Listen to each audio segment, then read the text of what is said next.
Last year we saved over 600 animals from South Carolina. The urgency is great. Hi, sweetheart. Now the need is made even more dire because animals displaced by the storm will be showing up in municipal shelters as families surrender them, or as families don't return to their homes and animals are left abandoned. So the need is just going to be even greater. That's better. Curious. We have a long-standing relationship with rescuers in South Carolina, and so we were concerned for them and for the animals that they care for in advance of Hurricane Florence. We know that we knew the storm was coming, and our rescuer wanted to pull animals out in advance of Florence hitting, particularly shelters along the coast of South Carolina. And these are shelters that commonly euthanize for space. So we knew with the storm coming, space would be at a premium, and that animals, adoptable animals, homeless before the storm, would be at risk.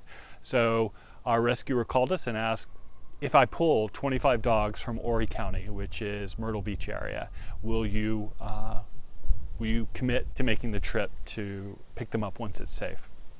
And we said yes, absolutely.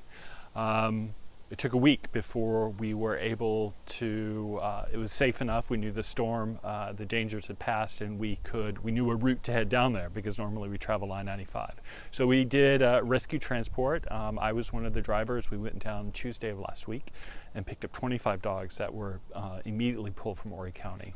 And then our rescuer needed us to come back. They also needed food. In fact, the food and supplies we brought down were delivered to Marlborough County just this weekend, and they were down to their last 6 bags of food. So we really are making a difference for these communities. Oh, what's this? What's this? Wanna go walking? The only way these trips are possible is if people adopt. Our capacity is limited by space.